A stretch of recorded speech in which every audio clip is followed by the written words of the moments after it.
और आज भी आपको पता होना चाहिए कि आज क्या है, आपका नेशनल साइंस डे है।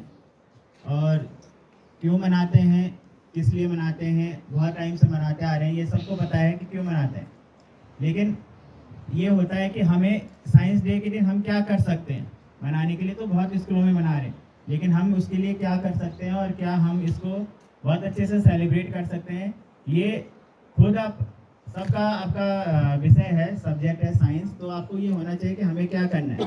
तो जैसे कल आपको बताया था, तो आई होप सबने बहुत अच्छे से तैयारी की होगी अपने अपने। यहाँ पे किसी का नाम लेने की ज़रूरत तो है नहीं, और जिसने भी जो भी तैयारी की है वो आ सकता है यहाँ पे।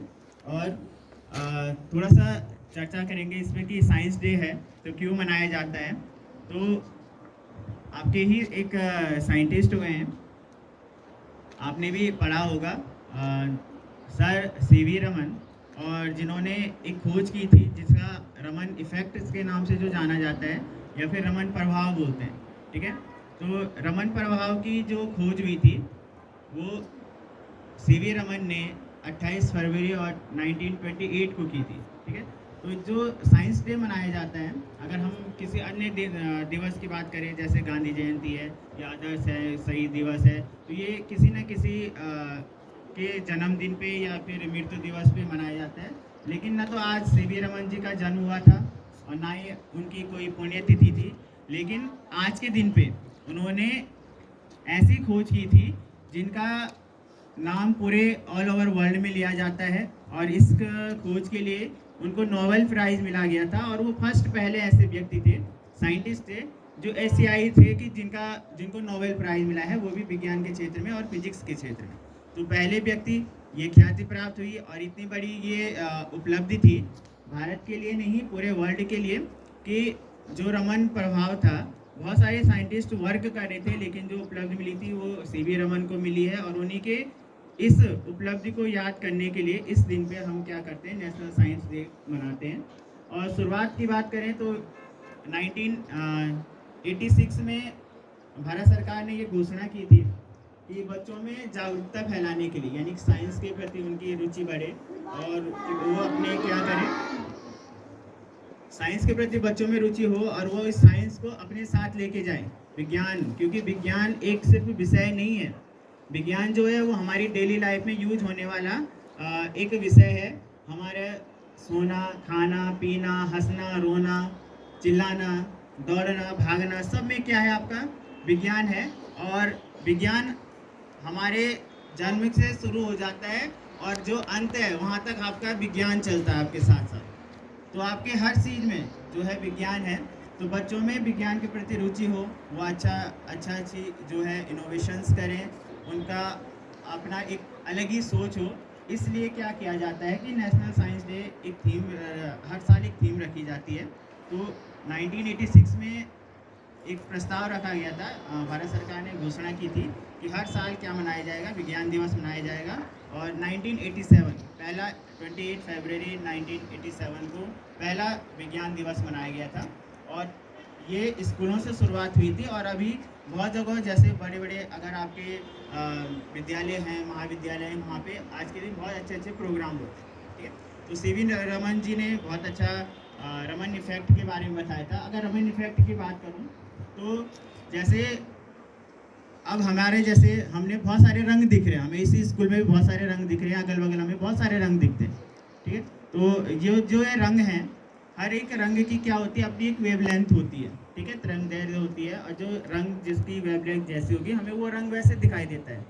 अब जैसे स्काई ब्लू है, रेड कलर है, ग्रीन कलर है, तो ये हमें ग्रीन ही क्यों दिख रहा है, रेड ही क्यों दिख रहा है। ठीक है, तो ये जो चीज़ थी रमन इफेक्ट से बहुत क्लियर होती है कि जो होता है, हमें आसमान नीला क्यों दिखाई दे रहा है, जो हमें लीव्स हैं, पत्तियां हैं, वो ग्रीन क्यों दिखती हैं। तो ये एक खोज थी जिसमें हमें कलर के साथ साथ हमें एक देखने का नज़रिया भी मिला। रमन इफेक्ट का यूज बहुत जगह होता है, रमन प्रभाव उनकी खोज के नाम पे ही रमन प्रभाव रखा गया है। तो कलर की दुनिया होती है, रंगों की जो दुनिया है, वो उससे हमें जो चीज़ें दिखाई दे रही हैं, ये सारी की सारी चीज़ें इस जो एक खोज थी, इससे बहुत सारी चीज़ें क्लियर होती हैं। ठीक है, तो सीवी रमन कि अगर मैं जन्म की दिन की बात करूँ तो ये 7 नवंबर 1888 को तिरुचिरापल्ली तमिलनाडु में इनका जन्म हुआ था। और अगर इनकी जो उपलब्धि है वो तो बहुत सारी उपलब्धियां हैं। छोटे से ही ये बहुत अच्छे इनमें जागरूकता की एक क्यूरियोसिटी रहती थी कि हर चीज़ को ये क्यों पूछते थे, क्यों।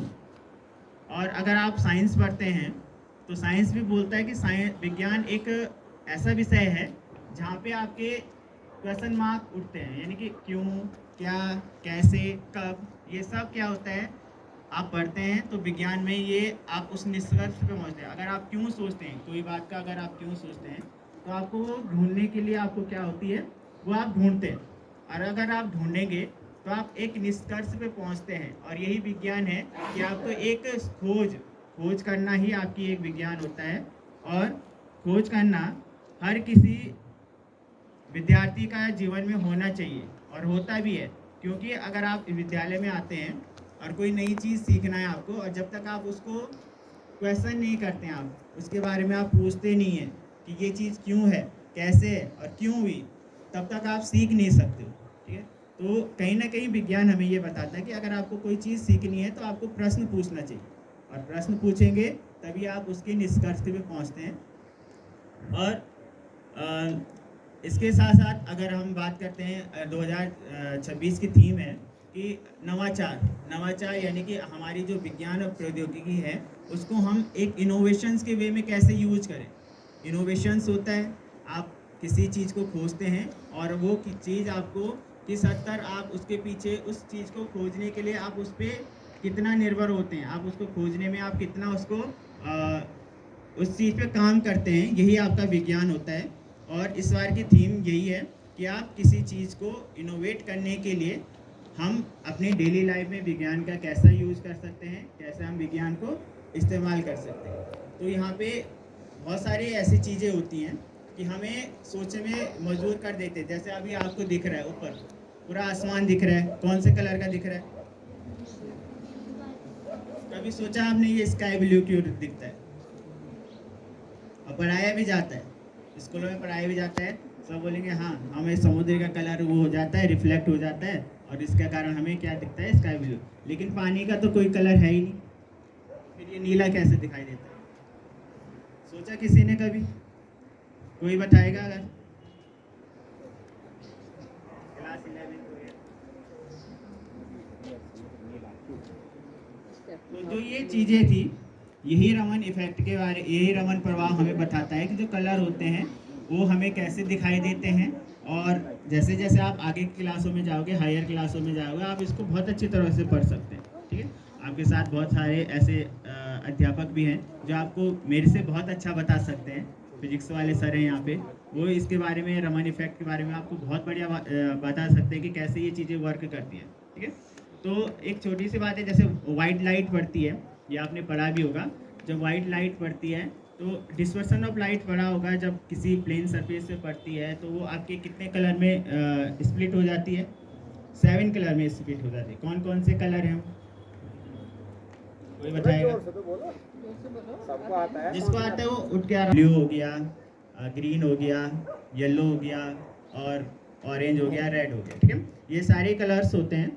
और इसमें क्या होता है कि हर एक कलर की क्या होती है, वेवलेंथ अलग अलग होती है, जिस कारण हमें क्या दिखते हैं, वो विजुअल्स, आपके जो विजुअल्स लाइट होती हैं ये प्योरी विजुअल्स लाइट होती हैं। और इसी लाइट्स के जितनी भी वेवलेंथ होती हैं वही हमें दिखाई देती हैं। ठीक है, इसके अलावा हमें जो इससे ऊपर वाली लाइट की वेवलेंथ होगी वो भी नहीं दिखाई देती हैं और इससे नीचे वाली भी नहीं दिखाई देती हैं। ठीक है, तो इसके अलावा बहुत सारी ऐसी चीज़ें होती हैं कि जो हमें साइंस है तो खोजने के बहुत सारे तरीके होते हैं। और खोजने के तरीके वही होते हैं, अगर आपके सोचने के बहुत तरीके, आप तभी चीज़ खोज सकते हैं कोई भी जब आप सोचने में क्या हो, माहिर हो। बहुत सारी चीज़ें होती हैं, बहुत सारे काम करने के तरीके बहुत अलग अलग होते हैं, और वो अलग अलग तरीके जो होते हैं वो आपकी कैपेसिटी बताते हैं कि आपकी सोचने के तरीके क्या हैं। तो इसी सोचने के तरीके से आप सबको मैं यही चाहता हूँ कि आप नई नई चीज़ें सोचें और ये सोचें कि आप इस चीज़ को सॉल्व कैसे कर सकते हैं। तो विज्ञान दिवस की हार्दिक शुभकामनाएं हैं। और यहाँ पे अगर कोई भी बच्चा आना चाहता है, आपके वेलकम है। और यहाँ पे हमारे स्टाफ में अगर कोई भी सर या मैम है बच्चों को अगर बताना चाहते हैं तो आपका भी वेलकम है।